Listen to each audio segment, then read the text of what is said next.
Hi, இன்றைக்கி time and work shortcut தான் பார்க்க போகிறோம். A can do a work in 15 days. A ஒரு வேலையை 15 நாளில் முடிக்கிறான். பி அதே வேலையை 20 daysல முடிக்கிறான். இங்கே கொஷின் என்ன? If they together work on it for 4 days. So 2 பேரும் சேர்ந்து 4 days ஒர்க் பண்ணுறாங்க. Then the fraction of the work left வந்து என்னென்னு கேட்குறாங்க.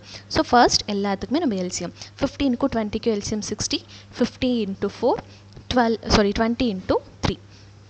2 பேரும் சேர்ந்து டோட்டல் எஃபிஷியன்சி 4 + 3 7. இங்கே கொஷின் என்ன? Fraction of the work left. ஓகேவா? ஸோ அப்போ ஏவும் பியும் 1 டேயில் எத்தனை ஒர்க் முடிக்குவாங்க? 1 டேயில் 2 பேரும் சேர்ந்து 4 + 3 7 ஒர்க்கை கம்ப்ளீட் பண்ணிடுவாங்க. ஓகேவா? எத்தனை நாள் பண்ணுறாங்க?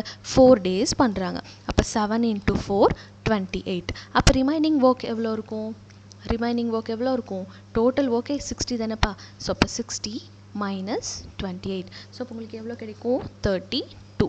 Fraction of the work left அப்படின்றனால ரிமைனிங் ஒர்க் 32 அவுட் ஆஃப் 60. இப்படி தான் நம்ம எடுக்கணும். ஸோ இப்போ இதுக்கு என்ன ஆன்சர்? 4ஆலேயே பண்ணுங்கள். என்ன வரும்? 8 times, இங்கே 15 times. ஸோ இதுக்கு மேலே காமன் ஃபேக்டர் இல்லை. ஸோ இப்போ ஆன்சர் இஸ் 8/15 days. இதுதான் ஆன்சர். தேங்க்யூ.